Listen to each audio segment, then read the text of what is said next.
Fost il-166 miżura fil-baġit għas-sena d-dieħla hemm uħud li se jkomplu jtejbu l-infrastruttura tal-pajjiż.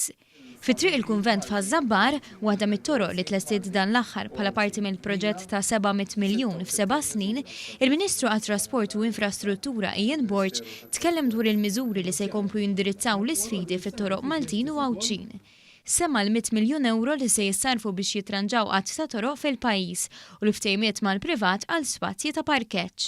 Konxi kemm it-trasport pubbliku bla ħlas huwa ta' benefiċċju għal familji u anki jgħin biex tonqos il-konġestjoni tat-traffiku, il-Ministru Borg nota li trasport pubbliku bla ħlas se jkun estiż għal żgħażagħ ta' 14 u 15-il sena u għal dawk li jgħalqu l-20 sena u jibqgħu jistudjaw fuq bażi full-time.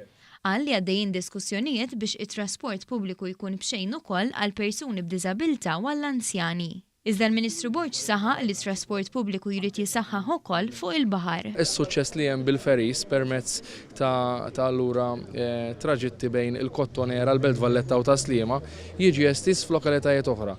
Issemmew San Ġiljan, issemmew San Pawl il-Baħar, ta' xbiex irridu naħdmu fuqhom ħalli naraw l dak is-servizz nestenduh ukoll. Is-Segretarju Parlamentari għall-Ippjanar u Suq tal-Proprjetà Chris Agius innota kif il-Gvern estenda għal sena oħra l-inċentiv fejn ix-xerrejja li jixtru residenza f'għawdex igawdu minn tnaqqis fir-rata tal-boll minn 5% għal 2%.